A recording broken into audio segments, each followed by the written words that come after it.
Thank you all for joining us for, I believe, the first Cracker Barrel of the legislative session. My name is David Ernest. I'm the chair of the Department of Political Science at USD, and I have the privilege today of moderating today's discussion. First off, happy Groundhog's Day to everybody. That raises the important public policy question: did Punxsutawney Phil see his shadow? I haven't heard any reports this morning. He did not. He did not. So is that good or bad? I don't remember. I can't remember which I can't way either. Goes. Well, we'll assume that. Oh no. Somebody said 6 more months. My goodness, it's. My goodness, that's. Well, I'm sorry to start the session off with such bad news, but nonetheless, thank you all for being here. It's a pleasure to see so many friends and community members present for these important policy discussions. As we always do, we'll start off here with some brief statements from each of our representatives in the legislature. Before I do that, I do wish to announce there is coffee and donuts outside, sponsored by the VCDC, the the Vermilion Chamber and Development Corporation. My roots are showing, my Virginia roots. I apologize, Nate. Well, that would be fine, sure. And of course, the League of Women Voters also contributed to providing the coffee and treats. One other note: in the back of the room, there are pens and note cards for your questions. If you have a question, please feel free to write one on a note card, deliver it here to the basket, and I will pose it to our representatives. So with those ground rules in place, let's go ahead and hear from our representatives. Senator Rush, why don't we start with you? Okay, well, thank you. And thank you all for being here, although you didn't have to battle through a blizzard to get here today like we have on some of the Cracker Barrels. But anyway, so we're 4 weeks in through the legislature and basically 5.5 weeks to go. So we're over the third way mark point, but not to the halfway point yet. But the deadline for filing bills is over, so we pretty well know what all are in the hoppers now as far as things we have to be considered.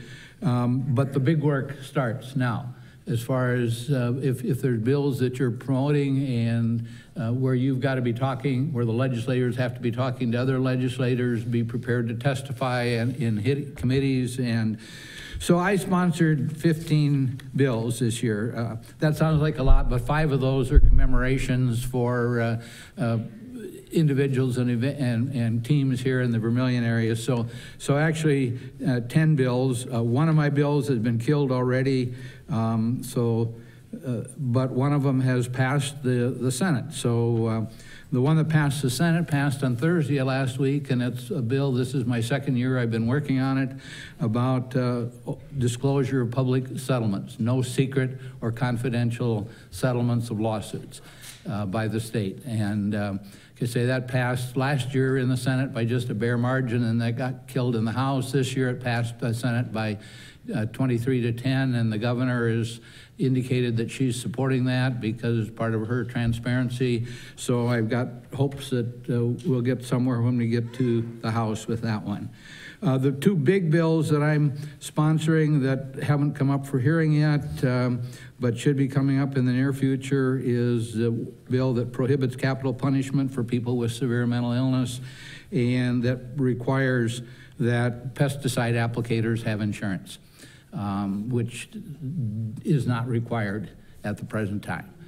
So those are both going to take a lot of work yet. I don't think the severe mental illness bill has been set for hearing. I don't think the insurance for pesticide applicators has been set for insurance yet. But so the bill that I had proposed, which has been killed already, was the one that would have changed legislative elections from 2 years to 4-year terms. There's 12 states that have 2-year terms. Most of the other states have 4-year terms. I don't know how many times when I was campaigning, people said, "You're up here knocking on my door again. You were just here." And if we weren't, I think that if we had 4-year terms, would be more conducive, and the legislature would have more power versus the executive. But that's dead, so we'll go on with the other ones that I still have pending. So anyway, that kind of is a summary, and I would talk about any of those when we have questions. So. Thank you, Senator Rush. Representative Ring. Thank you for coming. I hope you appreciate the warm weather that we ordered for you for the last couple days. I guess that joint resolution really did work. It did. Yeah. You make a good straight man, Art. So in the session this year, we started out pretty slow because we were sort of waiting for, of course, the governor gave her the State of the State address the first day of the session, but we had to wait for her budget address to know for sure what she was changing, if anything, from Governor Dugard's, and she did. And then since then, things have really picked up, and we've had, I don't know how many, I haven't looked up the count of bills that have, most of them been dropped just in the last week or so. As Senator Rush said, we're past the deadline for turning in bills. I'm not as productive as he is. I had 2 bills. One was to have a study of the tax structure. That went like it has every year. Although I got 2 Republicans, which is twice as many as I usually get.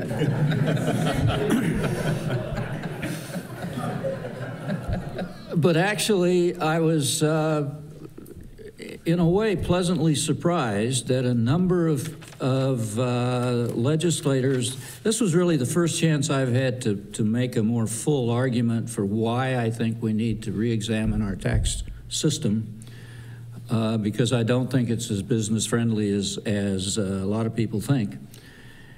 And had a number of people say some positive things about it. One of the problems is that, of course, the governor has said that she doesn't like interim studies and that sort of thing.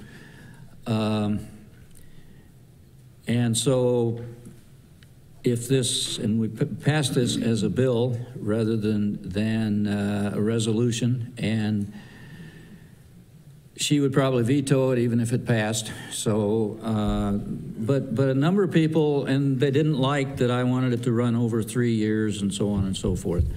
But a number of people said some positive things about, well, maybe if we could, instead of having an interim study committee, sort of go through bringing in experts sort of sequentially so it wasn't such a big deal at once and so on and so forth. So I'll continue to work on that. The other was I went in with Senator Nessebar for a bill proposing to take $5 million from the Future Fund and use it for needs-based scholarships. Some of you probably know that we have, if not the lowest, one of the lowest levels of state-supported need-based scholarships in the country. We proposed that and frankly expected it to go the same way as my tax study bill, but the Appropriations Committee amended it from $5 million to $1. Now that's not very helpful, but it means it's still alive. It means that the Appropriations Committee just might be willing to consider something, including, I think, the possibility of using some money from the Future Fund. I mean, the Future Fund is supposed to help us with workforce enhancement and that sort of thing, and I can't think of a better way than making it possible for lower income kids to be better able to afford college. The governor talked about a number of other things, but I think I'll stop at that point, and I'm sure most of what I have on my list here will come up in the next hour and 50 minutes. Just thank you. Thank you, Representative Rasmussen. Thank you. Welcome, and thank you for attending. It is really fun to see so many people here, and I look forward to sharing some things, but listening to some of your thoughts and concerns and desires as well. I have been the House sponsor on 3 bills, and as Art said, one of them has already been decided not to move forward. We have at this time, as of last night, 272 House bills and 181 Senate bills. I don't think that's unusual.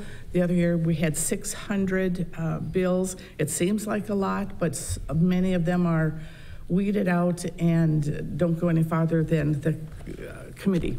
And so I have new committees this year. I'm no longer on tax and transportation. I'm on education and judiciary, and Representative Ring made a comment the other day to some superintendents that because we've been on taxation for 6 years, or 4 years, or 6 years together, he said that he has not heard me talk this much in education as all of the 6 years that we've been on tax together.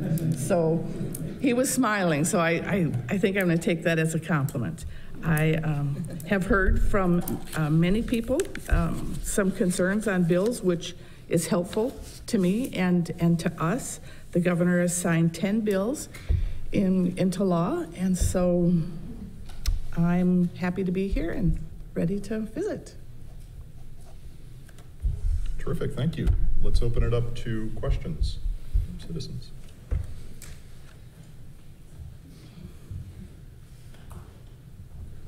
Mike Hart.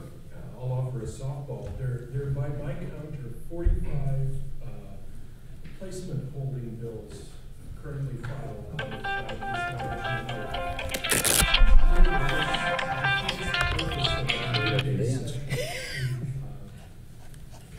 you speak to that? I'll speak to it. None of them are my bills. I guess I'd start out with saying that. Basically, the placement bills get put in there, and in case somebody thinks they might need them, to hog house an amendment onto them later on.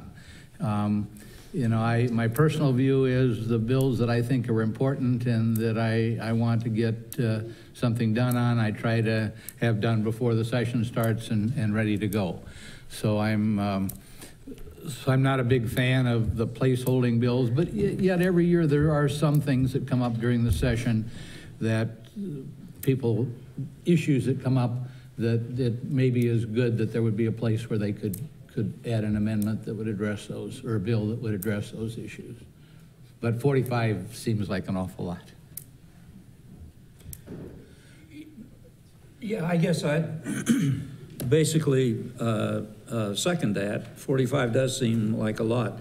When I was on the Appropriations Committee, though, I saw how sometimes toward the end of the session, when you get a better idea of how much revenue you're going to have and so forth,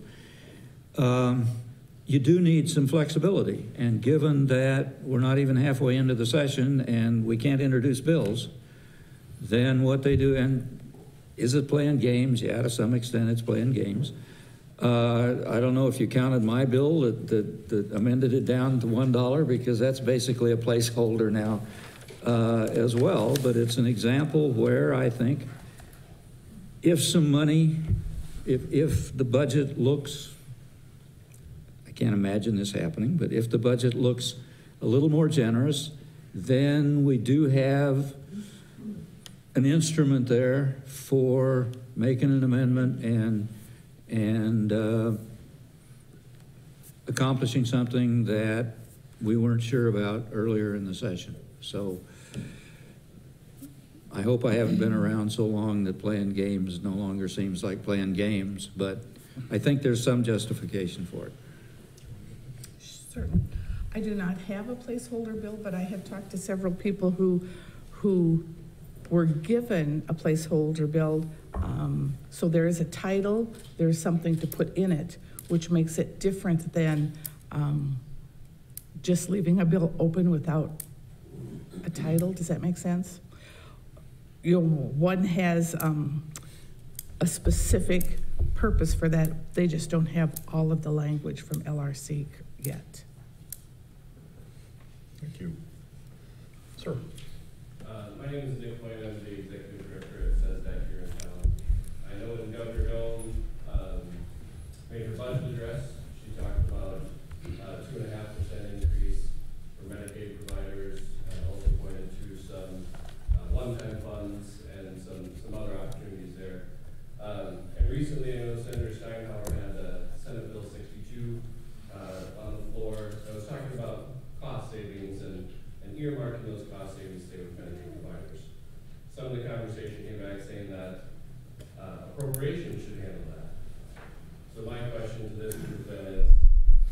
this Medicaid realm, knowing that we have nursing homes and community support providers that are struggling, and I think a lot of us are struggling with staffing and with funding to make that staffing appropriate, where does this panel sit, and what guidance do you have in that Medicaid? Well, you want me to start? I'll start since I'm on this side of the table. But, you know, that's the difficulties that the Medicaid providers are having has been a constant source of conversation among the legislature. I know that the legislature, you know, wants to do something.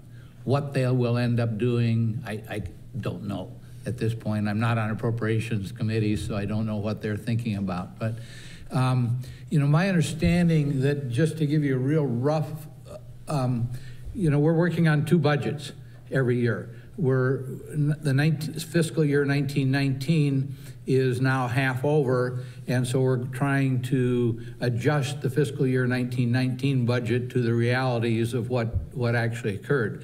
And then we're working on the fiscal year 2020 budget as well. But on the fiscal year 1919, that the revenue was almost exactly what we had projected a year ago on that, but the expenses were lower. So there's that difference, the extra money that was appropriated a year ago but didn't get spent, which is now available for what they call one-time grants. And so the governor has a list of that, and as I recall, there was some money for one-time money for Medicaid providers in the ideas that she had. I can't speak that for sure. So then in looking at fiscal year 2020, the projections at this point are a revenue growth of $54 million. And how much of that is due to the Wayfair decision, we don't really know at this point, but at least they're projecting that kind of a growth. So the governor's budget proposed $11 million of that to go for additional aid for education, $11 million for Medicaid providers, and then $11 or $12 million for state employees. You know, unfortunately, that takes up the bulk of that $54 million increase. And again, I don't know where that's going to go, but that's, you know, that's what we're looking at this time. Now, when we say that we didn't spend all of the monies that were appropriated for 1919 or 2019, I'm 100 years off, I guess. The 2 big areas where they didn't spend the money are areas that they don't really know what the demand is going to be. The biggest area is Department of Social Services, because they don't know what kind of requests they're going to get during the year for social services. So almost every year there's a fairly significant reversion of funds from Department of Social Services. The other one was education. And the reason being is they based that upon a calculation because we pay out so much per student. And there was actually 385 or 387 fewer students than they had projected a year ago. And I've talked to some of the superintendents, and what they would like to see would be, you know, if there's fewer students, that they divide up that same pot of money among the number of students that were ever actually there. But I haven't seen anybody who has gotten a bill prepared to do that, so anyway, I don't know if that really answers your questions, but there's, you know, all I can tell you is that the Medicaid providers are a huge topic of conversation at the legislature. Representative Rasmussen, you wanted to jump in? I think that a bill such as that going to appropriations is safer than keeping it as a bill and moving it onto the floor, because if you keep it in appropriations, it's going to be under those people who are managing funds, which could go into the final G bill, where if you moved it to the floor, you're going to need 2/3 of the body, and that's going to be a lot harder. So I would see that was a safety move rather than not. Thank you. Sir. Can I? Oh, I'm sorry, Ray. Can I address that as well? Yeah. Yeah, the governor proposed in her budget address a 2.5% increase for state employees for Medicaid, I think. she talked about nursing homes. She didn't talk about community support providers. And that bothered me right away because it wasn't clear to me whether community support providers were included in that or not. You know, we've heard a lot about the nursing homes. Nursing homes have been closing and so on and so forth. There are a lot of people who have parents in nursing homes and what have you. The political pressure is there. I don't think there's the same kind of pressure for your clients, and I'm concerned about that. Now, I assume that most of your clients are also on Medicaid, and I pulled up Wayne Steinhauer's bill here, and it just says, I won't go into all the weeds, but of what's left, of what's left, and I won't go into left from what, although that may come up. But of what's left, 80% is to go to Medicaid providers. I'm hoping that means that you'll be included as well as the nursing homes. I'm not sure of that. I haven't heard that for sure. I'm hoping that. I want to try to get into that. Nancy's right. It's probably better to do this, basically giving instructions to the Appropriations Committee, because when the general bill comes up, it can pass on the floor with a majority. If we have an appropriations bill that comes up by itself, it requires a 2/3 vote. But I think you have good reason to be concerned about whether there are people really looking out for your clients. And believe me, when I go to their receptions, I hear about it, and I am concerned, if that helps any. Thank you. Sir. In view of the governor's budget address, in which she said essentially no new taxes are going to be proposed, can you tell us what the status of the bill is regarding the county's authority to bring to the voters the opportunity to tax themselves for the purpose of renovating their courthouses and law enforcement centers? I think it's dead. You know, I had a bill that involved a much smaller tax on a much smaller part of the state, and the governor's office contacted the proponents on that and said, don't waste your effort, because we're going to veto that, because we're going to veto every tax increase. So I think our bill, which we have to allow money for courthouse and jail construction, my suspicion is dead. But you know, things change, but that would be my prediction at this point. I don't have as direct experience as he does, but after listening to the governor and watching the governor for the last 8 years or so, any prospect for increasing taxes, I'm afraid, is nil. Sometimes there's a difference between a tax and a fee, so I'm hoping that on one of the bills that is proposed, the governor will see that as a fee and not a tax.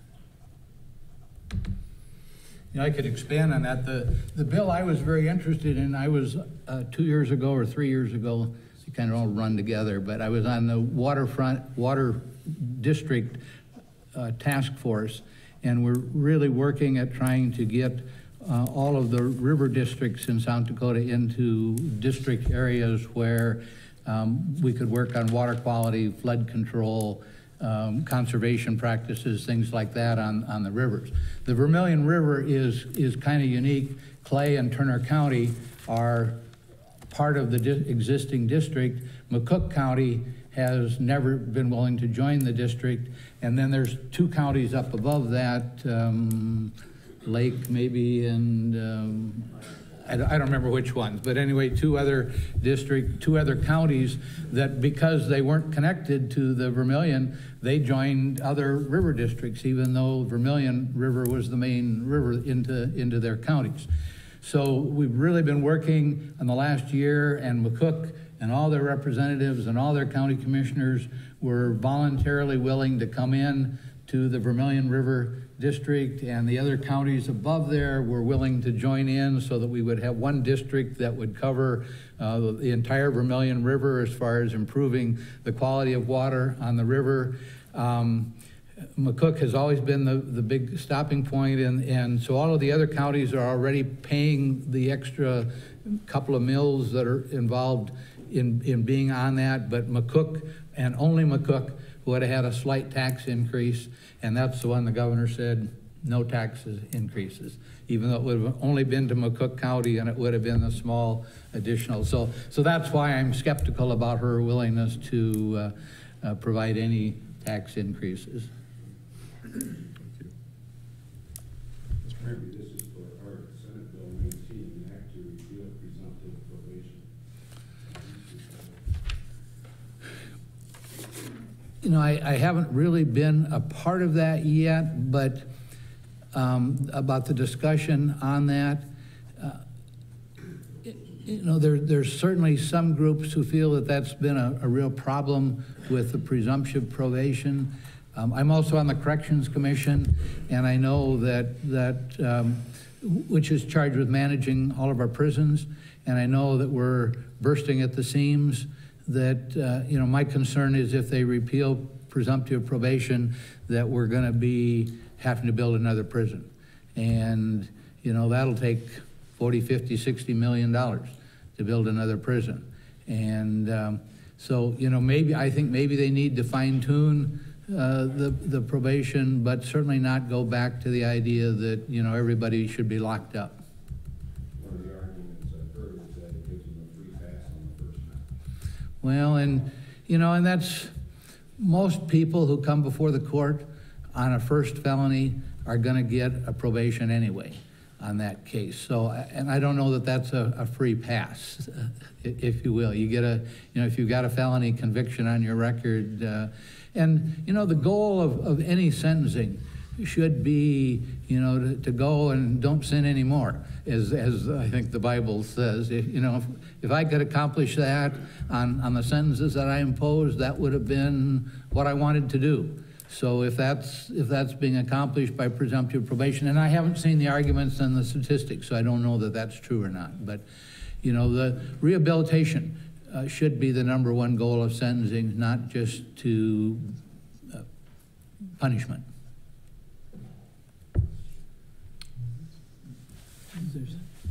That ended there. Well, I guess it works to provide more funding at the state level for rehabilitative services, for mental health services, and, you know, for substance abuse. You know, one of the complaints that I heard about the governor's budget is that it calls for 72 additional FTEs in state employment. And I'm, you know, really concerned about that, but I'm also told that at least 50 of those additional FTEs will be in mental health and drug rehabilitation. So, you know, that certainly would indicate to me that she's intending to go that way. Have yet existing facilities? Well, I have no idea exactly what her proposals are.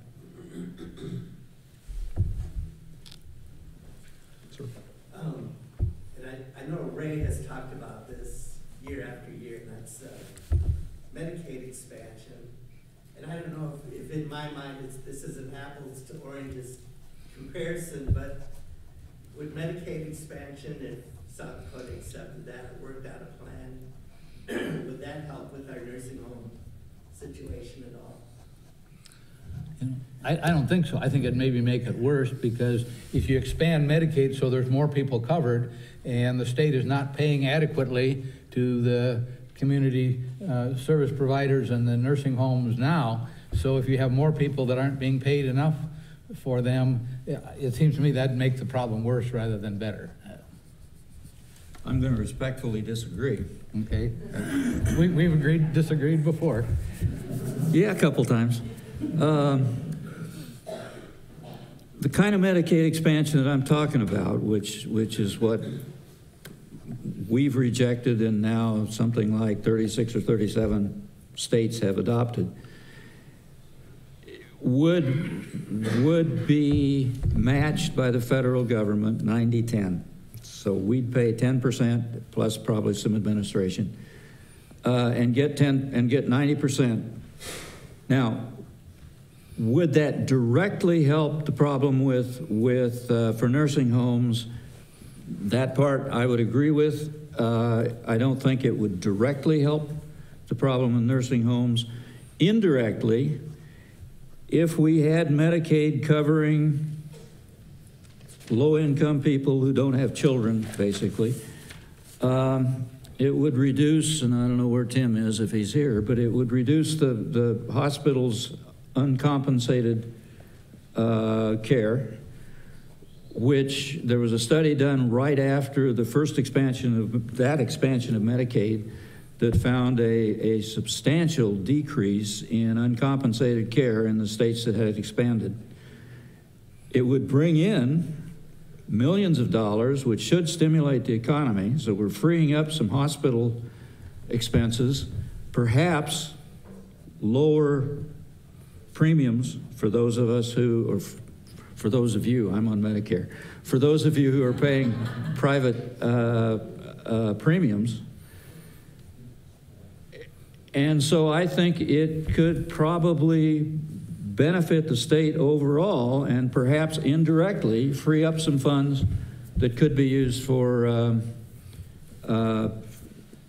compensating the nursing homes and hopefully community service providers better than we are now.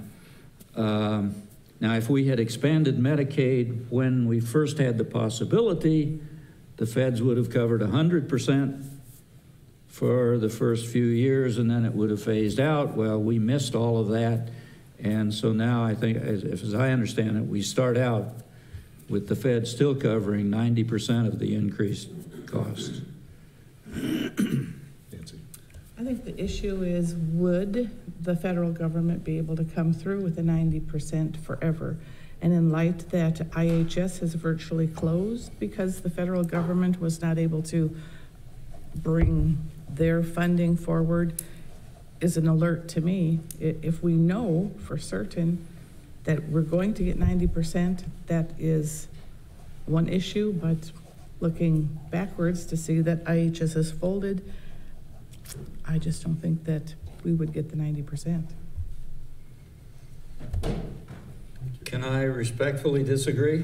Please, please. We have a new arrangement with IHS now, so that in the past, when Native Americans got services on the reservation at IHS hospitals, that was reimbursed 100% by the feds. If you had somebody who was on Medicaid, was Medicaid eligible, dual eligible they call it, eligible for IHS services and for Medicaid, but they got the care off the reservation, then it was treated like everybody else's Medicaid, and it was, I think it's now 47% state and 53% federal. That depends on the FMAP, which depends on income and so on and so forth. Now, we have an agreement with the feds that if a Native American is referred by IHS to somebody like Avera or Sanford, and as I understand it, the state has entered into agreements with these folks now. If they're referred that way and get the care, because there's some services that, you're right, IHS can't provide, then the feds will free that, then the feds will pay that 100%, will reimburse 100% on that. That's going to free up a substantial amount of resources for the state. Now, we had that deal 3 or 4 years ago, and Governor Dugard proposed that we would use the freed up funds to expand Medicaid. He invited, I think, everybody in the legislature over to the governor's mansion and went through in great detail what that meant, why we could pay for it, why we could afford it, and so on and so forth. Now, there were some problems with the Fed's not getting back in time and so forth, and that eventually fell through. But we've got another possibility here. We're freeing up some funds, and part of the question is, where do those funds go? Well, the last I looked, what they were talking about was using that for increasing support for nursing homes, and I haven't looked at it for 3 or 4 months, so I'm not sure exactly where that's gone. But we are going to have some funds that could be used and take some of the pressure off of IHS and some of the people who depend on IHS. It's really a decision as to how are we going to use those freed up funds.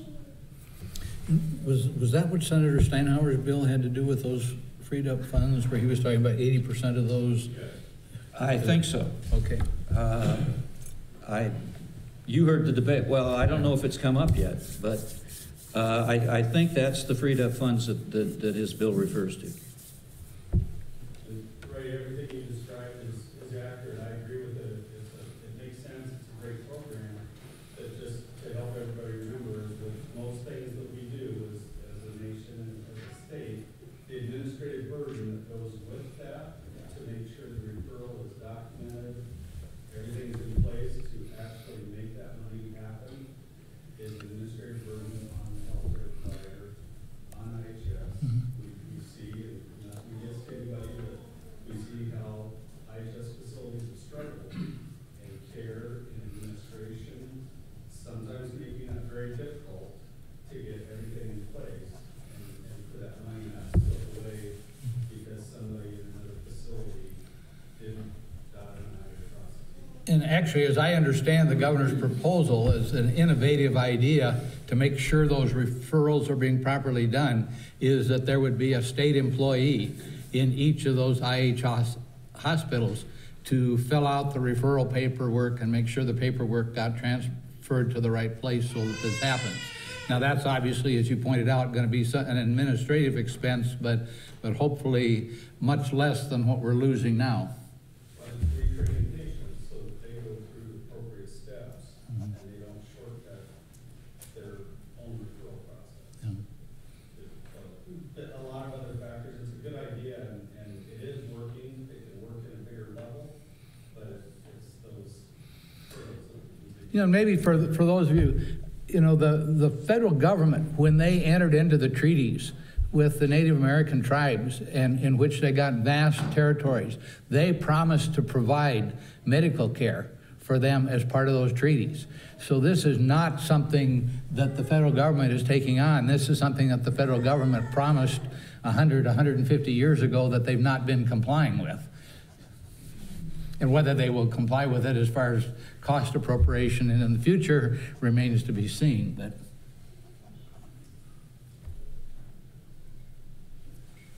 Dr. Nora. Can you speak to the, I'm sorry, I'm really late. Can you speak to the potential viability of or perspectives on House Bill 1113?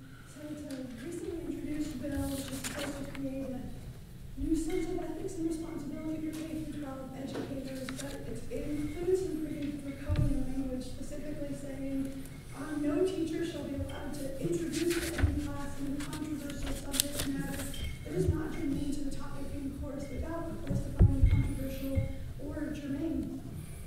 So could you speak to the likelihood you have of that passing? Probably go with education, I imagine, or what your particular views or how you're likely to vote on that bill? I have I'm sorry. Yeah, no, please, Nancy, go Is that ahead. all right? Yes, please. Just jump right in. No, please do. I have spoken to the prime sponsor of this because I have received concerns from teacher friends, and it is a lengthy bill. And if any of you would like to look at it, it looks scary just in the, this is what you would have to comply with.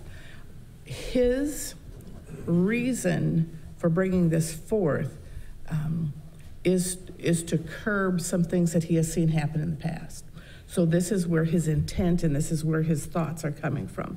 He has heard and seen that there are school children that have come home with hate Trump on their papers or pictures that are inappropriate with some violent content on it. I think that that's where he started, and so I don't think he wants to thwart teaching.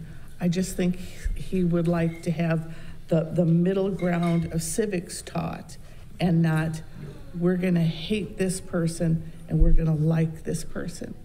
And I don't know how you would do that unless you had a monitor in the room all the time. And I think even well-intentioned, I don't know, is there some kind of a misdemeanor or something applied with that bill at the end? Yeah, I don't think it specifies the specific penalty. Because It's a licensure revocation. oh, okay. And if I was a teacher, I would be concerned about that too. I don't know that the person has totally thought through that. You know, my thought is that the legislature has no business trying to write lesson plans for teachers.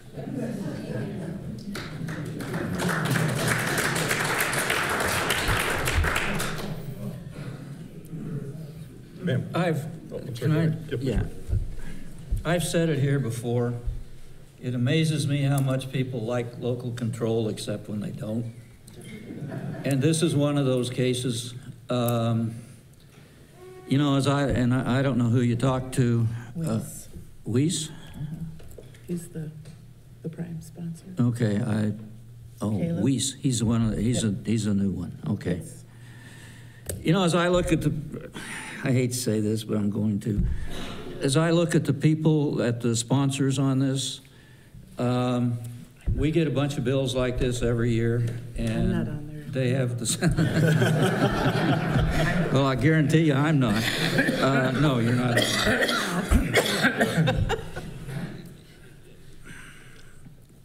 Well, I hope this won't go anywhere. I assume it'll come to the Education Committee. So far, we've been able to head off some of the more distasteful stuff that we've seen, although we got some more coming up. But I don't think this will go anywhere. I hope not. Certainly, I'm not going to support it, and I will speak against it if it comes to education, and if it gets to the floor, I'll almost certainly speak against it. Ma'am. Just piggybacking on just piggybacking on the front of half of that bill, it also talks to the ethics of teachers and how teachers aren't allowed to endorse candidates. I missed that. Oh, The first half of that bill Yeah. talks about teachers endorsing candidates and getting involved in campaigns. mm-hmm. Can you explain the reasoning, maybe, Nancy, since you know the back half of that? My concern would be that it's still going to get through, because there are some bills going through right now as far as education and passed that aren't exactly on the open-minded point of the legislative order. Could you restate that? The first half of that, of 1113, Okay. talks about teachers not being able to promote candidates, speaking in favor of candidates.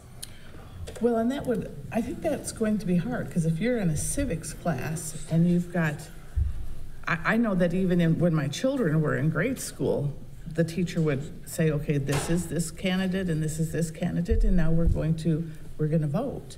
And so I think you want to be able to discuss who, if in a civics class.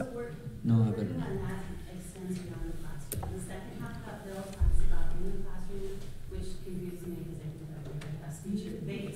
Sure. But the first half of that bill speaks more endorsing a candidate, and the wording is outside of it. And to me, in my opinion, that means a gag order on teachers, and it's hard to expect teachers to teach something that they aren't allowed to model. We sit next to each other on education, and I'll let him talk about it, and I'll just vote. since I've done so much talking already in that. But you never vote right, Nancy. Obviously, I should be sitting next to somebody else. No, I agree that, you know, as I read this, no public elementary or secondary school teacher, regardless of continuing contract status, is permitted during class time or while otherwise operating within the scope of employment as a teacher. 2, endorse, support, or oppose any candidate or nominee for public office or any local, state, or federal official. And then it's the same thing as far as legislation goes and judicial action and so forth. If you even tried to get a fairly or a balanced discussion of candidates or of legislation or whatever, I think people could come in at least and say, you're violating this law. I think this is an example of trying to silence people from saying certain things. Most of the teachers I know, as well as, and we've got another bill coming that I'm sure will come up here, as well as most of the faculty members I know, really make an attempt to be balanced in what they say. And if they're not, I suspect they're going to hear about it, either from parents or from superintendents or whatever.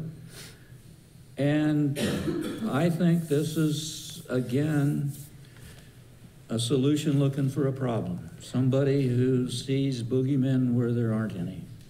And again, I will fight this as much as I can.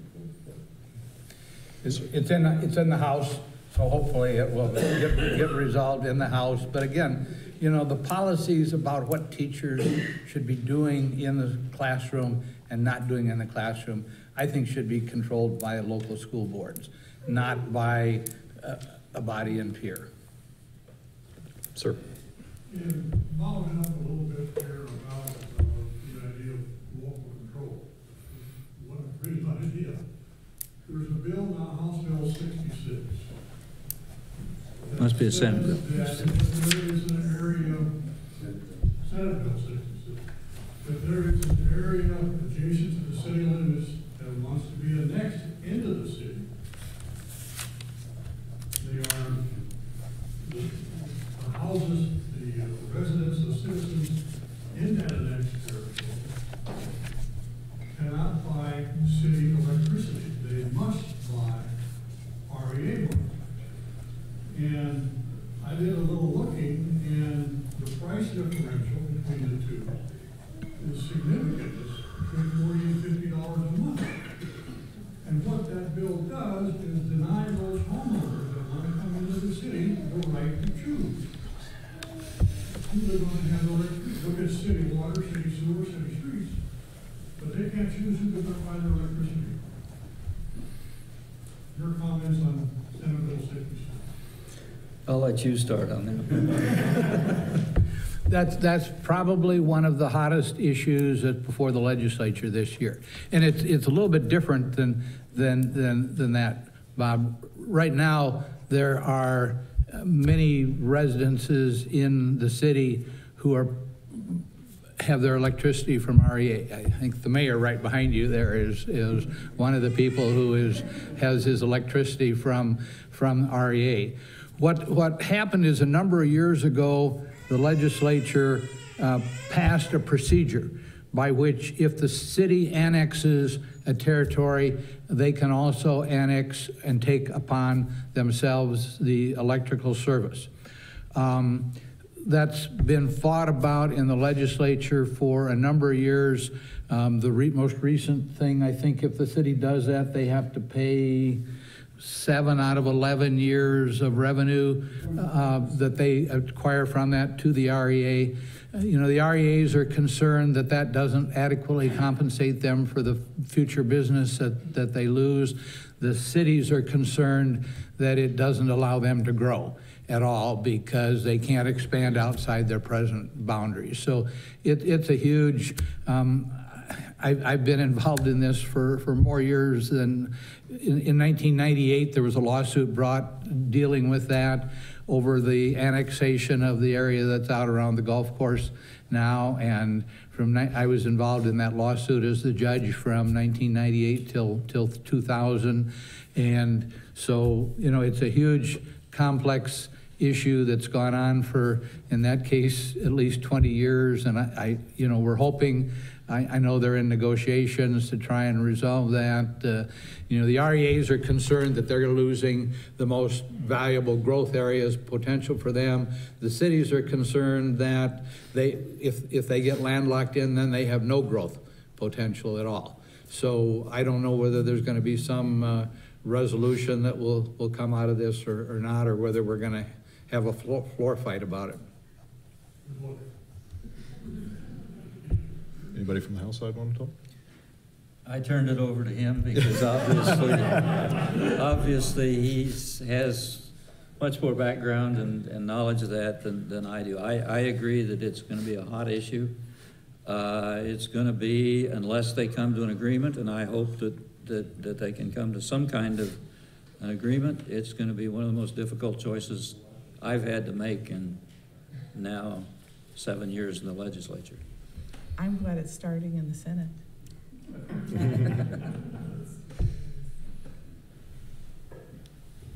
Other questions? Senator Jones. Good morning, thank you. I have a question about your concealed weapons law that was just passed. I know that I think there's another bill in there concerning weapons on campuses. I think there's another one about weapons in the Capitol building. But I'd like a little, if I can, a little explanation about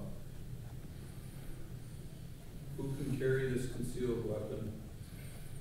Can a felon or a person on parole do that? One convicted and released and a free person again, can they do that? Are there limitations on this concealed weapon? Can a grade school kid carry a concealed weapon? I'd like those kind of questions kind of answered a little bit. You know, I voted against that in committee. I voted against it on the House, on the Senate floor.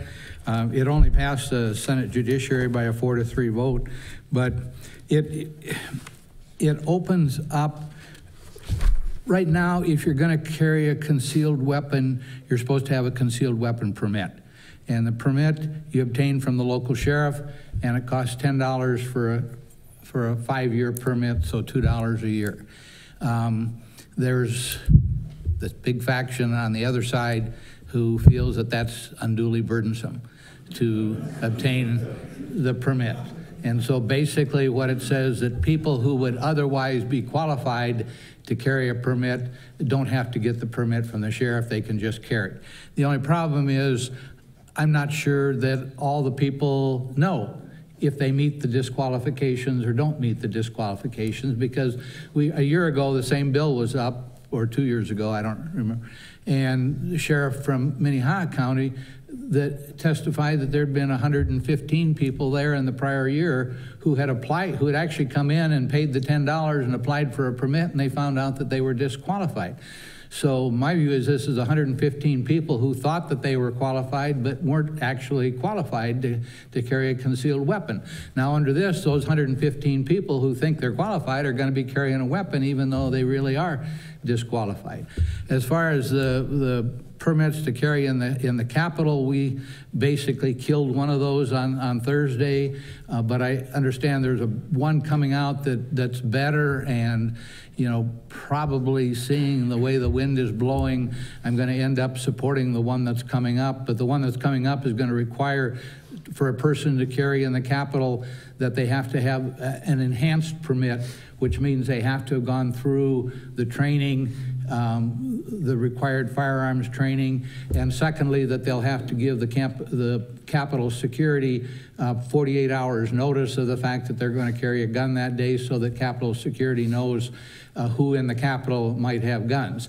So that's certainly better than this one that we had this week that would have allowed basically anybody to carry in the Capitol. I mean, you've been up there, you know, that'd be the last thing you'd want if somebody who's unhappy with what a committee is doing suddenly pulls out a gun. The campus one, we had that a year ago and got it defeated. You know, hopefully we can do that again this year. You know, I don't know how much tailwind there is to support that, but say the one that the governor signed the other day, I voted against it at every stage there was, and I voted against it and spoke against it on the floor. It's the first I had seen of it. Of course, I'm not on the right committee.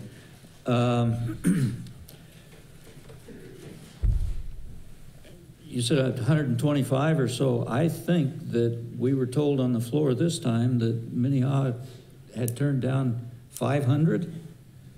Now, maybe that was over 3 years or something. I can't say for sure. But one of the most convincing arguments against it, I think, although obviously it didn't carry a lot of weight, was from Barthel, the former police chief from Sioux Falls, who got up and spoke passionately against this. You know, the argument is, well, if you require a license, the people who can't qualify will carry guns anyway. Well, there are some people who will recognize, if they fail the screening, who will recognize that, or don't want to take the risk, who will recognize that maybe they shouldn't be carrying a gun. I think it's ridiculous, and as I said, I spoke against it. I have a habit of wanting to cite research when I talk on the floor, and the latest research I've seen says that those states that adopted what they call right to carry, which is what we have right now, those states that adopted right to carry generally saw an increase in the violent crime rate. There was some early research that found the opposite, but the best research I've seen finds that when you free up the right to carry, you end up with more violent crimes. And there's a lot of evidence to support there. We've got a lot better data now than we had when some of this first research came out. I think it's a bad idea, and I voted accordingly. Well, I voted yes. Our Attorney General supported this bill, as did the governor. I think this was a bill that she something that she supported, and it is a bill, and it will go into effect on the 1st of July. The statistics that I have is that a third of the sheriffs were for this bill, a third were against, and a third didn't have an opinion. And I respect Representative Barthel, but he was not the only person who spoke for or against this bill. If I were to go out and buy a gun today, I could not get that gun unless I passed the federal checks. I would have to have not had I'd have to be 18 years old. Would have not have had a felony against me or pled a felony. I could not, have had a history of drugs.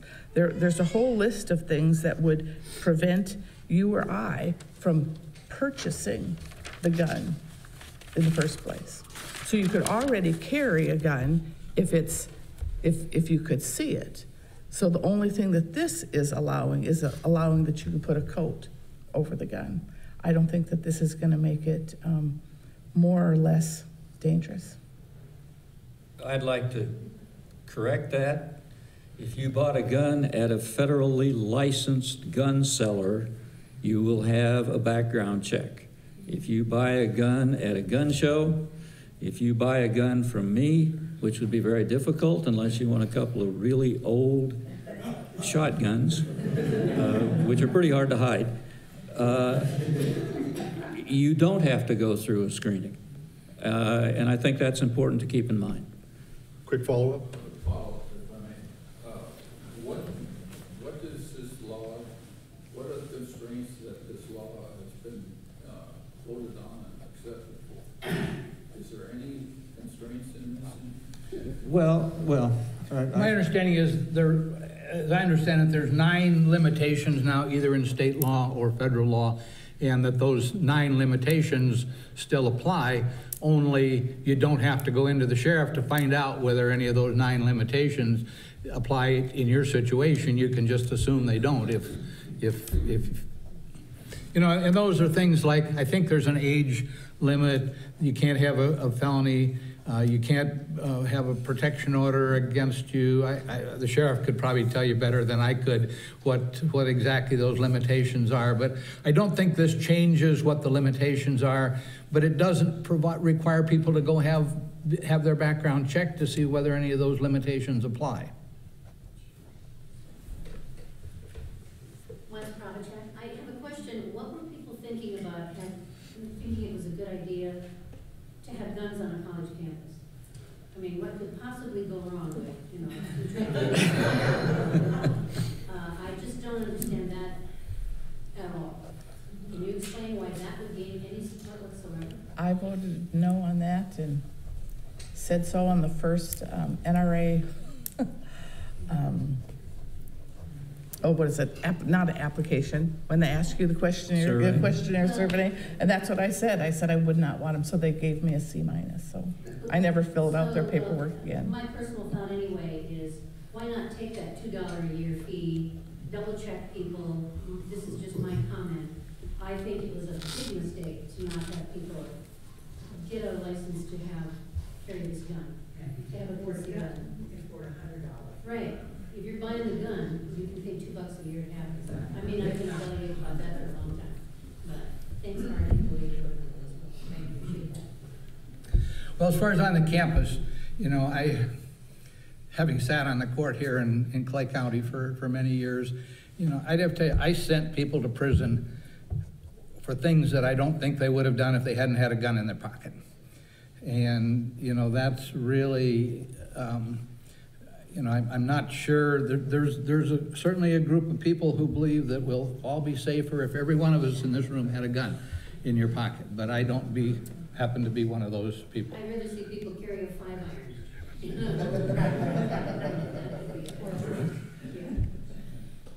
Sir. I'd like to thank you guys for coming for us for our Cracker Barrel. My question is there's some juvenile justice reform things coming through. I want your opinions on, we know that the system right now is flawed. We've gone from one spectrum to the other in terms of probation and dealing with youth offenders, particularly with drugs and some other issues that affect enforcing and strengthening those juvenile justice to have more consequences. And what your thoughts are on that? I don't know. I guess I haven't seen what's coming, but I've heard enough from you and your colleagues to believe that we do probably need to tighten up on your ability to have some kind of sanctions on certain types of juvenile activities. The other thing I'll say is when we first adopted the juvenile justice reforms, and really the justice reforms generally, I said part of what they were talking about with drug courts and alcohol courts and that sort of thing was a really good idea if we funded it. As so often happens in South Dakota, the state government is not supporting the local governments, the local part of the judicial system, the way that they should. I mean, we don't have those kinds of courts even in some cases in Sioux Falls and Rapid City, much less in the smaller towns. And so what diversion we have we tried to provide for is often not available particularly in the rural areas. And we don't have, and I've heard this from you, I've heard it from the sheriff of Turner County. I don't know if Andy agrees or not, but that there are really no sanctions for young people right now in a lot of ways, and I think we do need to tighten that up. And I admit that I haven't looked at all the bills. They've come in a hurry the last week or so, but I will. And if we can, if we've got some possibilities for tightening some of that up, I'll certainly support it. You know, and I was a supporter of the Juvenile Justice Reform Act. The statistics that I saw at that time showed South Dakota was locking up more kids than just about any other place in the country. And, you know, if you tell me that South Dakota kids are worse than New York kids and Chicago kids and that, you know, I'd say you're smoking one of those illegal substances that somebody is always trying to promote legality. But don't look at me when you say that. Yeah, and certainly I wasn't trying to suggest that. But so there were some real needs for us to address. And I'm afraid South Dakotans have this idea that, you know, we can solve all our problems by locking people up. And that's not really the solution to those. You know, so I was a supporter of the act, but we need to provide additional resources. You know, one of the really good things that we instituted here in Clay County when I was on the bench was intensive probation, not only for adults but for juveniles. And the intensive probation meant having enough probation officers that probation officer could almost make a daily contact, if not twice a day contact with that child, to make sure that he was in school, to make sure that he was at his job, to make sure that he was at home when he was supposed to talk with his teachers and make sure he behaved in school, to talk to his parents to make sure he was behaving at home. But we don't do any of that anymore because they don't have enough money for those intensive probation officers. So, you know, I thought that intensive probation was really one of the best projects one of the best things that I saw come down the pike, and yet it's gone. And, you know, that's what I think we need to do, is to devote the resources to that, not to be locking up more kids. And none of the administrators in the state are in favor of locking kids up, but they're also not in favor of kids that are serious drug offenders roaming the halls, getting more kids hooked on the substances that they have, because probation officers and court systems haven't done what they need to do to get those kids treatment, or if they need incarceration to get corrected, then that's what they need. But what's happening now is kids that are offenders are floating through with no consequences, and they're getting other kids hooked on. And you've heard from us, the county and the city employees, the governor, about the meth epidemic. It's alive and well in every community in the state. And so if we don't get our hands on some of these juvenile offenders, they're going to become adult offenders and continue to have juvenile offenders in our buildings. So we do have to find some stricter consequences to keep those substances out of our buildings. We do deal with it. Governor Noem did talk to us about her plan to put some programs in middle school. And that's not going to handle the problems that we have right now, but I would hope that would be starting at a lower level, so we're working on some prevention. And I was at a superintendent meeting this last week and learned about vaping and how dangerous that is. Schools have got a lot of pressure on them. It's a hard situation. One of the things I just want to note, so I'm Dr. Carrie Doyen, and I'm a licensed psychologist here in the state. I do work at USC, but these opinions are my own. I was going to say that because the president.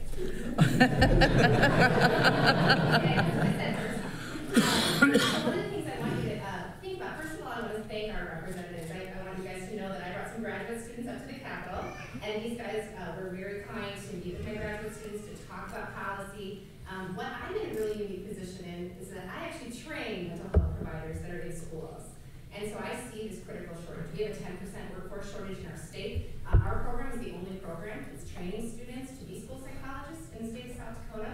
And one of the things I think about is that you're saying, like, we want to spend $50 million or $60 million to go to prison.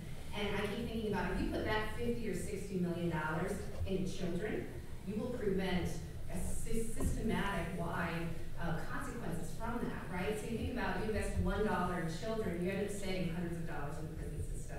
I think about Superintendent Albee, and I think about my work when I was in the schools, working with children who do struggle with drugs and alcohol. If you look back to their history, I guarantee you find either an undiagnosed mental illness, you find some sort of significant trauma that has happened in their lives. Kids don't just start being chronic drug users, right? And I keep thinking about if we can invest in that early intervention, and that means things like equipping university trainers to be able to train more students to come out and do this work. We have 11 community mental health centers. We have 66 counties. That means for every one community mental health center, we're trying to serve six counties. That's not enough, right? But every child goes to school. And so I think that we need to be mindful of bills that might try to build the capacity of schools, because kids are there, and also give people the resources. So it's not just sanctions, it's prevention, right? And it's giving them the resources to do some of those things. So I thank you for meeting with my students, and I guess that's just my comment on Superintendent Albee. I support what you say. I'd like to follow up a little bit, if I may.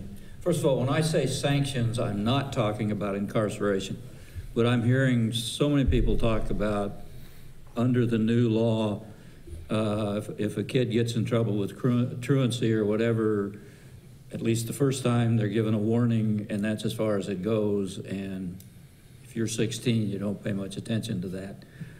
That's the kind of, there has to be something else. I think I've already said that I think we need more funding. As for ACEs, makes a lot of sense. Adverse childhood experiences, I guess.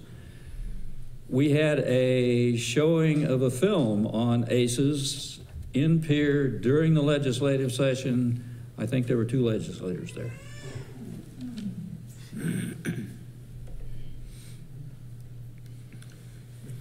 Hi, I'm Sarah Lambert. I work at USC, but I'm not speaking on behalf of USC. You know, if you retire, you don't have to say that.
You're right. It's basically a rehash of 1225 is basically a rehash of Senate Bill 49, which was defeated, and I don't remember if it was in committee or on the floor.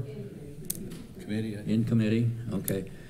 It's been referred to Health and Human Services. I don't know enough about that committee to predict what's likely to happen. I will certainly oppose it. well, for two reasons, a lot of them what you're mentioning, and also they're trying to interfere with the South Dakota High School Activities Association. They're the experts.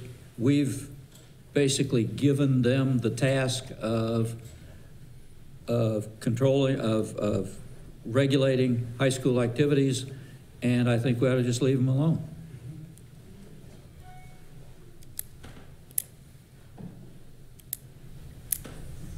Sir. Just kind of tagging on with education. There's currently a bill in the House, 1140. It's a bit of a language cleanup, but it does add a clause restricting the interscholastic activities, or an interscholastic association from restricting broadcast or recording of events.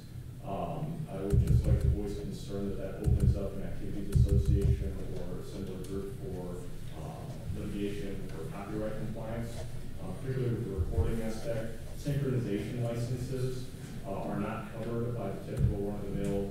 I'm a school band director or orchestra director. If I'm putting on an all-state, I get a certain type of license for a public performance, and those, they have to grant me it, and it's all encompassing. But as soon as somebody records that, that is a separate license, and the copyright owner can choose whether or not to grant that license, and I don't really have any recourse in that sense. If anybody is allowed to video record an event, currently there has been some couple of corporations and companies have made it a business of sending representatives to events like Allstate, USD, Jazz Fest, and similar things, making sure that video recordings are not allowed. And if they are, then usually giving a nicely worded letter of here is how you're out of compliance, and typically research Trisona and California on Google, and you'll see a couple of court cases where schools have been sued upwards of $2.1 million. Typically, these things get settled for lesser amounts, but you see teachers getting fired and under the table. So 1140, I think, causes a lot more problems than it solves, and so I would just urge you to vote against that bill. I'll look into it. Sometimes it's important to know who sponsored it, and Representative Gosh did, and so. You know, I wasn't aware of that, and I don't know what kind of a problem they're trying to solve with that. My experience, a lot of legislation gets written where I'm not sure that the people understand what they're trying to do, or what, and the wording that they draft is not necessarily appropriate for what they're trying to do. You know, I've talked to people about the expertise in drafting these bills is pretty limited, and they say, well, but they've got lawyers in the Legislative Research Council that draft these bills. Well, they do, but those lawyers in the Legislative Research Council, number one, are young lawyers that haven't had a lot of experience, and number two, are overworked. So I'm not sure that the quality of the legislation that comes out of the Legislative Research Council is necessarily very good. Yeah, I wasn't aware of it either. It might be worth noting that the prime sponsor is a sports announcer. I know that there has been kind of an monopolization of who gets to broadcast. But I'll just speak, kind of knowing my music education professor at USD. I'm not speaking on behalf of USD. That's South Dakota Music Education. But with Allstate, the last couple of years, copyright compliance is a super nebulous area, and there's been a lot of recent activity of copyright enforcement has been cracking down. And I know that South Dakota Activities Association will come down on this is going to be a copyright issue, but I can also see people arguing against it are going to be arguing that South Dakota Activities Association is looking out for their own financial well-being.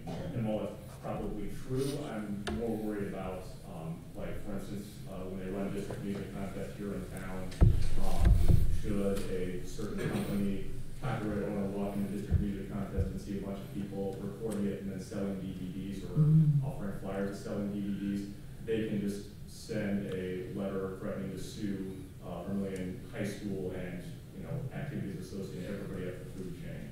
And so I think getting rid of this bill would very much help for a lot of people's minds at ease.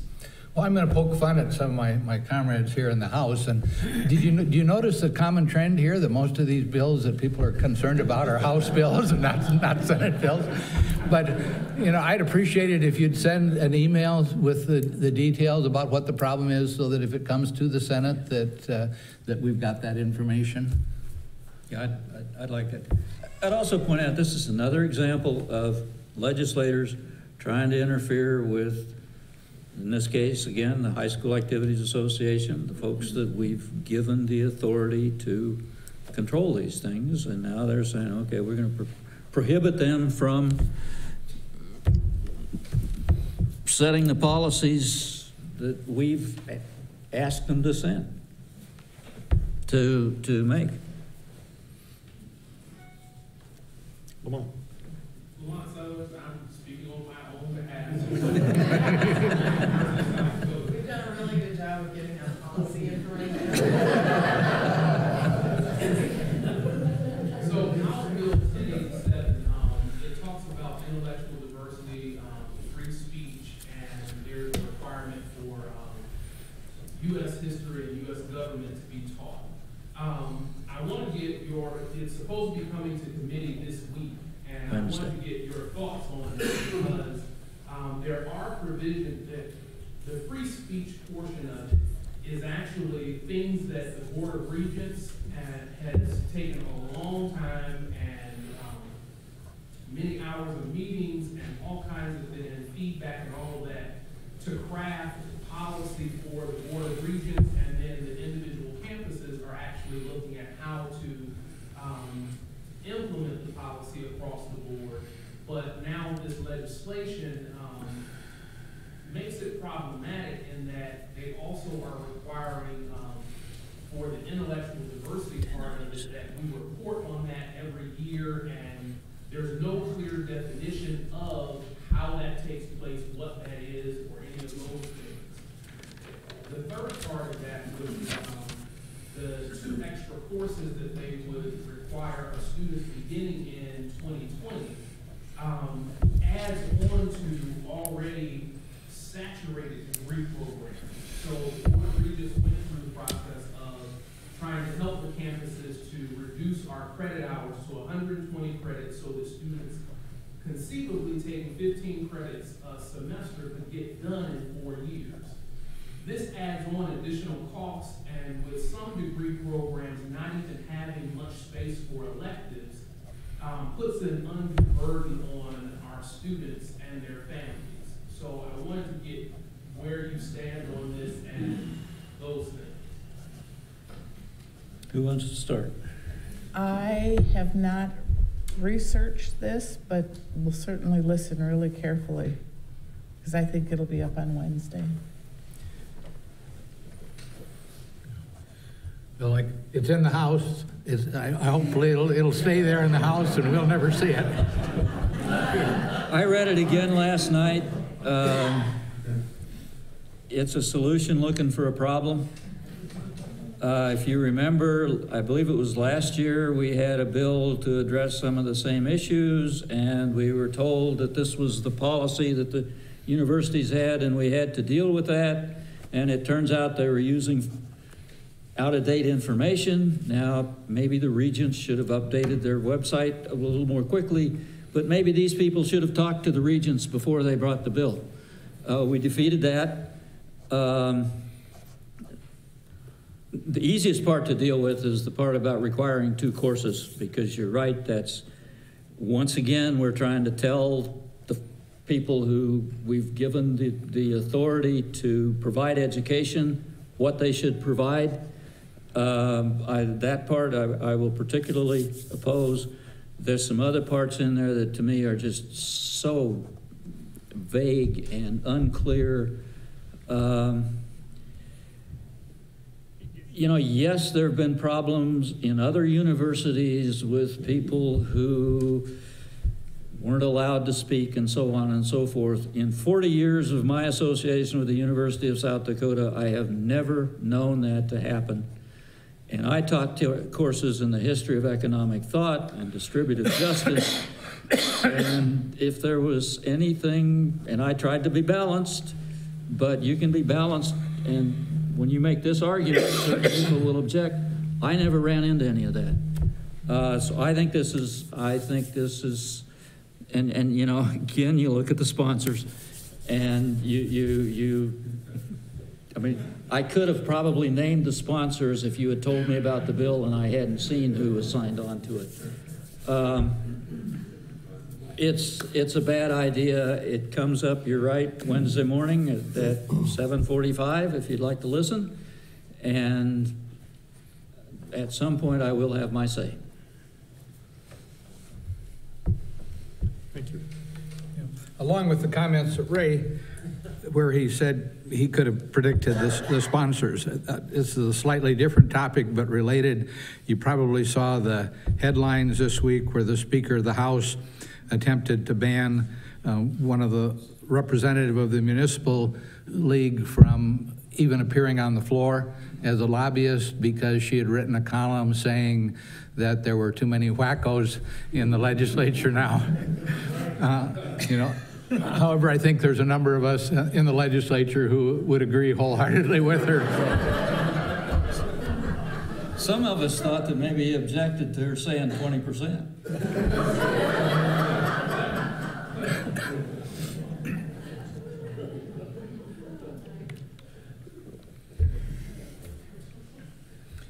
There's no more question. Let me talk about one of my bills here, and that I've been working with Glenn and Angela Pulse, and that's trying to get a handle on chemical trespass, which is a huge issue across the state. I've heard from people here in Clay County, but I've also heard from people from other states who've called me about that.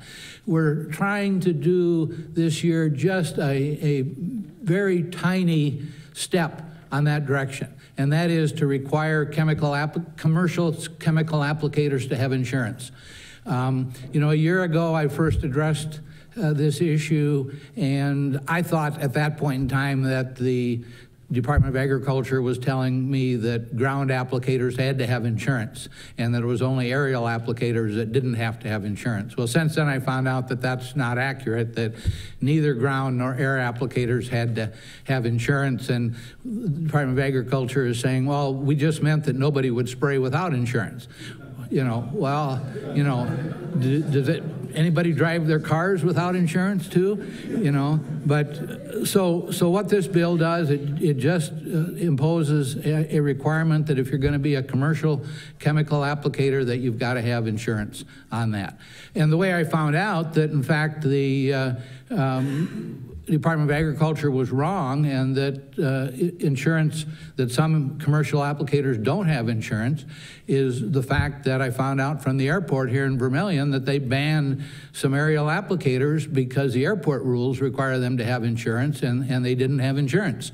And so the airport here in Vermilion and Yankton had banned these applicators because they didn't have any insurance. And so, you know, I think the reliable, the good applicators all have insurance, but you know, there's certainly bad apples out there that don't have insurance, and that's what we're trying to do as a first step on this chemical trespass problem, is to require insurance. You know, and this, you know, I read an article today that says that Parkinson's, I think it was Parkinson's disease, is more widespread in South Dakota and other states in the Midwest than anywhere else. And they're tying that to pesticide applications that cause that. And, you know, there's so many concerns about exactly what these sprays are doing. And I don't know, some of you at least know where I live, right on the edge of Vermilion, and we look out over fields that some years are soybeans and some years are corn, and they spray that. And, you know, we try to get our doors and windows on that side of the house closed up tight as soon as we become aware of the fact that they're spraying, because otherwise, you know, we have chemical spray smells in the house, and you know, what effect that's having on us, I don't know. But so anyway, that's the bill that I'm trying to promote, and that's Senate Bill 147. So you know, certainly some lobbyists have come to me, and the most recent one, they came and said, well, let's put a provision requiring all private applicators to have insurance too.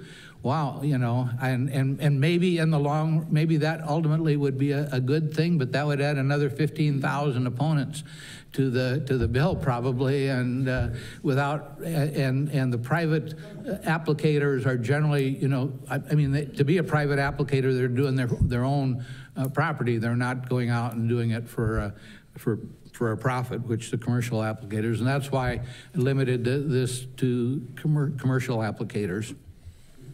Could I piggyback onto that? Yeah. I found that I had a significant amount of pushback when I was passing this around in the House, and so there will be opposition to this. This is the bill that I'm hoping the governor will see as a fee and not a tax. And so if you could send please vote yes on this bill, and don't say anything more than that. If you in your heading say dear representative or dear senator, please pass, and then the bill respectfully in your name. The less said about, and I appreciated your text, and I or email, and I agree with you, but we don't want people, because that will just stir things up. We just want this passed simply as everybody having insurance. So the more of you that can just say, please pass this bill, the more help it is to Art getting it started and getting it through. So are there any thoughts on if it gets to the governor's desk, if she'll sign it? Had any conversations with her? I don't know what her ties to the chemical industry are, so I can't really answer that. If we get it that far, I think at least it sends a message. I'm hoping some of the good commercial applicators that have insurance will come in and say, that we're providing insurance, everybody should have to. And sir, I want to thank you, Art, for the work you've done on this bill, and I want everybody here to know too that coming forward with this legislation and approaching Art and Ray and Nancy with it over the last couple of years, it was very hard. We were affected by people not having insurance. We did a lot of research, and we found out that how widespread the issue was throughout the state of South Dakota and beyond. And through continued research and continued talking to applicators that are currently in the business and aviation companies in the business, we decided that we needed to there was no local control to do anything. And outside of things that the state of South Dakota is doing through the Department of Ag, which we can talk about that all day, the system is broken out there as far as enforcement goes, we decided legislatively it was the only way to address this at this point. So we approached Art, he worked very diligently for us, and Nancy's has been a very good voice also. And I'd ask everybody to look over that bill, and please, as Nancy said, offer your support, urge people to pass it, and I think it'll be a good foundational step. I would just second that. I was at the hearing on last year's bill, the committee hearing, and you can count on a lot of opposition coming from ag generally, but particularly from the applicators. And the more that other legislators, I think you've got us on board, but if you know other legislators in other districts, let them know that you are in favor of this, because those emails do sometimes make a difference. And this is one where we know there will be opposition. And last year we tried to put in some boundaries that they couldn't spray within a certain distance of homes and schools and things like that. We've taken that all out of there, and all we're doing is asking for that they have insurance this year. So, we've tried to simplify it, and obviously there's a lot of steps I think ought to be taken in addition to that. But, my thought is let's try to get this passed this year. That is Senate Bill 147. Sir. I just wanted to ask, given the governor's public stance on task force commissions, just where the legislature currently was and where you thought bills relating to special education funding this session are. I know there's a lot of activity at the beginning of the session, but now that other things have cropped up, I just wondered if those are kind of looking to be dead, or if there's any chance for any of those to be moved forward.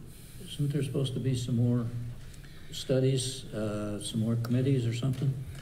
I know there's some talk about special education, but I haven't been party to those. Damon, I don't know whether you could tell us a little bit more about what's going on in that regard? One area they want to study on is the extraordinary cost fund, because they're finding that more school districts are not able to generate enough local funds for special ed needs in their district. And thus, more of us are going to the extraordinary cost fund, which is bankrupting the special ed fund at the state level. So that's where I is directed towards increasing the amount of money in that fund for schools to access. So I think the other thing is over-identification. And so you think about, so part of my work is to do assessment and diagnostics for children that might meet eligibility criteria. And so what's happening in some districts that they have a pretty high percentage of students in special education. And I guess I would argue with you that perhaps some of those students that are having problems with juvenile justice are probably also maybe misidentified in special education. And so I think that was the other purpose of it, was to kind of take a look at over-identification. Are we making sure to equip the people that are doing this work so that we can make sure if the kids that really do demonstrate special need to get the services? If anybody wants to listen to Senate Bill 1 that addresses the Extraordinary Cost Fund, I was really concerned with an early comment by Senator Maher, who was a part of the summer study, and he stated that autism doubles every 7 years. So I went backwards, and so we've had 6 cycles. If you use 1981 as your beginning point, because that's when autism was defined. And so if we've doubled that many times, I just can't imagine if it's going to continue to double. And there is no definite, we don't know why autism is increasing like this, that I just keep seeing the zeros. It just seems like unbelievable. So you think about the development of understanding autism. We had a lot of students that probably demonstrated characteristics of autism, but perhaps were not classified as such. We were sending students up to Radfield to the state hospital, and we didn't really know what they were struggling with. We called it lots of different things. We actually called it very appropriate things for a long period of time. I think now we're getting better at assessment practices. I think we find milder forms of autism for students, and so they get classified in that category. I do think there's some reforms that probably could be made for students with autism, because there's lots of different levels. It's like a big umbrella, right? If you met one kid with autism, you've met one kid with autism. And I'm not against helping special ed students. It just is. We need to equip people that are doing this work to say this is, really where it should live. Follow up? I just wanted to also point out that I would have concerns about simply trying to maintain status quo, especially in light of the Andrew Douglas County Court case in the Supreme Court. It's no longer, the bar has now said an appropriately ambitious education rather than just appropriate education. And so just having been a former K-12 teacher and kind of knowing the lay of the land here in this state and the region, special education services generally, if there's a teacher shortage already, I would be worried that, again, if we're just going to be sitting on our hands waiting for a lawsuit to happen because the school isn't able to provide adequate services for a student, I think it is, there's a greater awareness about what those appropriate services should look like. Because since the IDEA Act was passed in 75, revised in 91, and 7, and all those times, there's been a lot of disconnect between whether the federal government mandated it, didn't fund it, and states don't want to fund it, but they need to, and so it's just everybody's pointing the finger. But at the end of the day, it's the school district that's ultimately going to be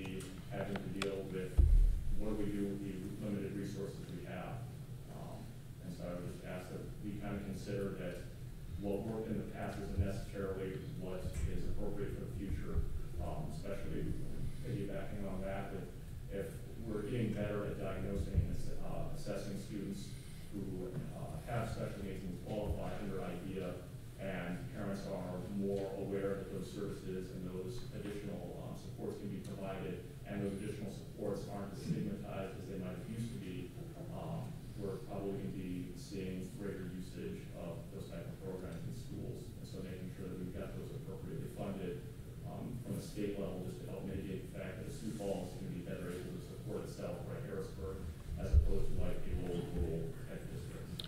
And I think one of the difficulties that we will find is finding people who work with these individuals as paraprofessionals who don't get insurance, who probably get $10 an hour, and it's hard to find somebody, because that's for them a part-time job. They're not a full-time employee, they don't get insurance, and they're not included with the teacher pay raise. So I think it's really important that when we move forward on this, we actually have the people in the resource rooms to take care of those people. Mr. Mayor. This is for Ray or Nancy, I think. House Bill 1115, which increased the number of days for publications and that sort of thing, was killed in committee. Does that mean then there's Senate Bill 170 that we get the same thing? Does that mean it's another way to get that? In other words, extending the time from 10 days to 50 days for referendum and stuff like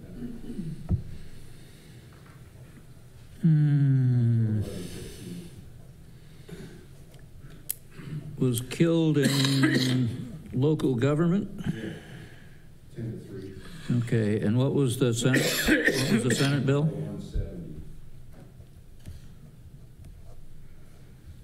170. 170. Well, if it hasn't been dead yet in the Senate. And that's a fairly frequent situation. If bills get killed in one house, there's the potential that some of the sponsors will bring it forth in the other house. And, you know, I had a bill 2 years ago dealing with increasing the child support levels.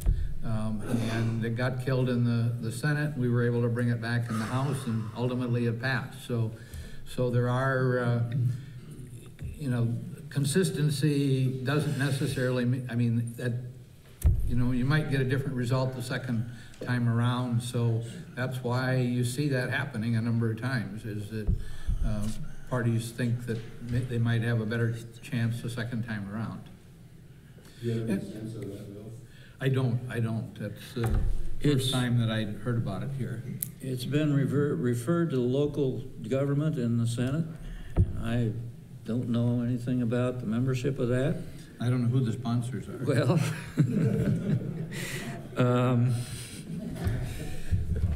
We're being recorded, sir. I'm term limited. Go. Just look at it yourself. There's some of those that the executive secretary of the municipal league was thinking of, I think. My guess is that it won't go very far. Yeah, there's some powerful leaders. Well, there are, yeah. I wouldn't want to predict where it'll go. Is it, I'm not that familiar with it, is it? I don't see any need for it. It says, rules time to refer an ordinance or resolution to a vote from 20 days after publication to 35 days, and for municipalities and counties and for planning and zoning under Chapter 11.2, moves it from 20 days after publication to 50 days after publication. I don't understand. No, the concern that there's no need for legislation is certainly something that has no weight in peer. It just seems to have some sort of outside of your city or county or something like that for an extra 20 days or so. So it says if you adopt an ordinance that it puts off how long before it can take effect? The window in which somebody could challenge it. Okay. I just off the top of my head, I don't know why it would be needed, so we'll see what happens. Other questions? If we have exhausted the questions, perhaps each of you would like to take 2 minutes to summarize? Go ahead. Okay, well, the big issue in the legislature every year is money.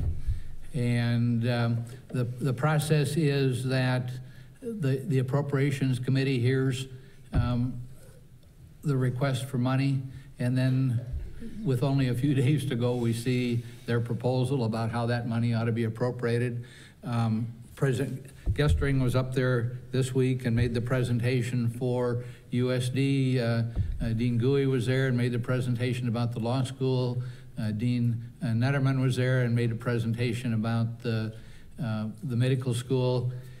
You know, we don't know and won't know exactly how the Appropriations Committee, I don't recall that any of their requests involved any more general funds, that it's mostly other funds. And, you know, generally if the money that we appropriate comes from 3 different pockets, if you will. The general funds are money that comes from our tax revenues. The other funds are money that comes from other fees and other sources in respect to the university, that's generally from student tuition. And finally, there's federal money, which is grants, and you know, probably the biggest example of that is the Highway Department, where a lot of their money for highway construction comes from the federal government. So we're always looking at the money and where they come from those 3 pockets. Obviously, the ones that concern the legislature the most are the general funds. So, you know, if you see somebody that's coming in with not a lot big increase in general funds, you know, that's generally, and it's going to be paid for other funds, which has already been raised in some form or the other, that generally doesn't meet the opposition that you get from general fund requests. It's an interesting process up there. You know, I think this whole idea about the bore out in the House about wackos is you know, I don't know what to say other than, you know, there's some people, some legislators who I don't understand, you know, where they're coming from, and you can't reason with them either. They're just, views are stuck, and the bills that they introduce are, you know, questionable at best. But we have a process that's different here in South Dakota than in Washington, D.C.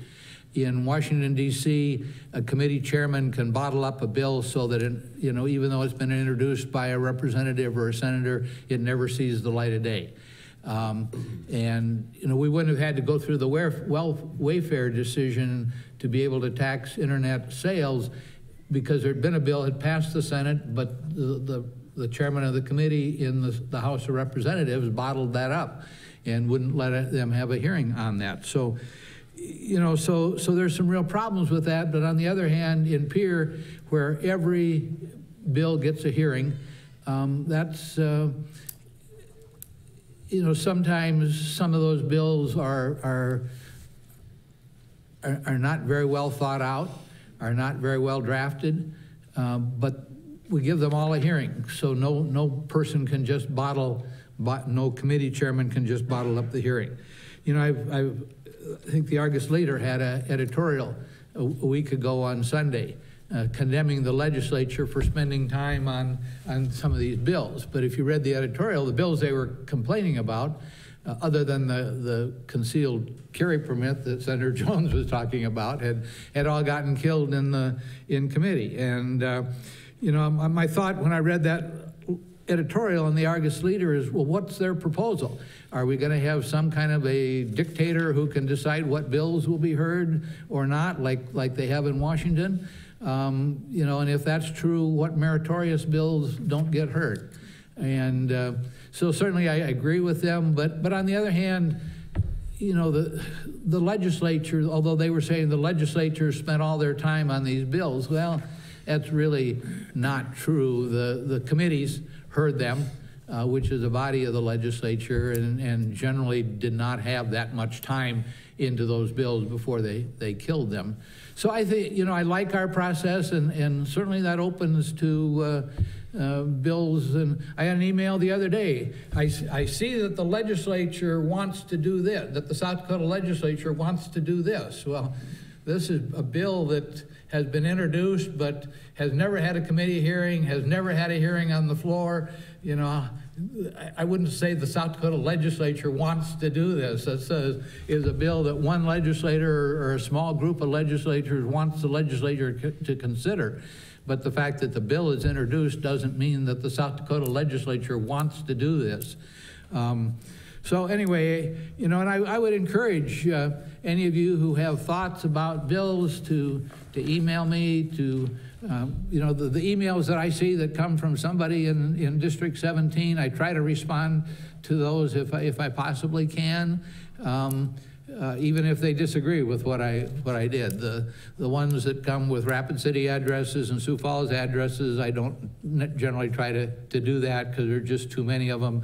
The ones that are just form letters where I get 30, 40 emails in a day where somebody had just cut and pasted the same message over and over again, I probably don't pay much. But, you know, if you're a resident here and you've got something you want me to know, email us. Our emails addresses are all on the LRC website, and you know, I may not get to emails right away, but try to within a day or so and respond to you. You know, on the other hand, if it's a bill that's already been considered and decided, you know, to asking me to, and I get some of those where bills are long gone and people are responding to them after the bill is over with, there's not much I can do about it then either. But I would encourage you to contact me if you've got bills that you're particularly, and, you know, let me know and you know, let me know what your reasons and concerns about the bill are. So, and thank you for coming here today. We've, I think, a really valuable discussion. And, you know, I talked to other legislators whose Cracker Barrels are bitter and divisive, and I just want to admire all of you for, you know, having the civil discourse that we have here. Right. First, yeah, thank you for coming out, especially so early in the morning. And I do appreciate your interest. I do want to mention a couple things that haven't come up here that I think need to be mentioned. Senator Rush talked about the whole budgeting process. I've been saying since long before I was in the legislature that the problem here is resources. I guess money is another way to say that. There hasn't been a mention here, and the governor didn't mention early childhood education. There's good evidence that early childhood education benefits the kids, benefits economic development. It's, to a great extent, I think partly a lack of interest, but it's also a lack of resources. We've already talked about community support providers and nursing homes. They have a huge problem with turnover because somebody told me that if they leave the community support providers, they can probably make more money working for McDonald's. Well, we think a 2.5% increase is generous. You know, we have the index factor, which is inflation or 3%, whichever is less. And we think that that's keeping up with our needs, but, and forgive me if I sound like an economist here, but the fact is wages increase more rapidly than the inflation rate. And I will spare you the detailed argument for why that happens, but it's happened historically and we've got good explanations for that. If you're keeping up with inflation with your wages for public employees, you're falling farther and farther behind the private sector. And we just, I mean, we did a very good thing for the teachers. I see Damon back there, so I had to throw that out. But that was 2 years ago, and we've provided very little increase for the last 2 years. We're still well toward the bottom of the list for average teachers in the country. Another issue that hasn't come up here, but Nancy and I have seen a lot of, and we don't always agree on it, is homeschools. The homeschools are coming in. They want to be absolved from virtually all the requirements, but now they want us to provide special education, and I don't have a particular problem with that, depending on exactly how we handle that. Senator Rush didn't bring up one of his bills, well, he might have mentioned it, to not allow capital punishment for people who have a severe mental illness before they, at the time of the crime, if I'm not mistaken. He's been a driving force for repealing the death penalty, and finally, I think they kind of gave up on that, and well, not totally, but sort of fell back to this somewhat less restrictive provision. I support that 100%, and I think most of the people in my district probably do. In our district, probably do. We're really trying to work with the new governor, but I have some concerns. Her absolute ruling against any kind of increase in tax rates, including even minor increases, I think does not bode well for meeting those resource needs. She mentioned in her address that she is concerned for families with, quote, one medical emergency away from financial disaster. Well, Medicaid expansion would certainly help with that, and I believe in the long run would not cost the state, including state government, very much, if anything. We need to kickstart our economy, she said. I agree. Staying with the current tax structure, it hasn't served us very well. Yes, we have low taxes relative to personal income.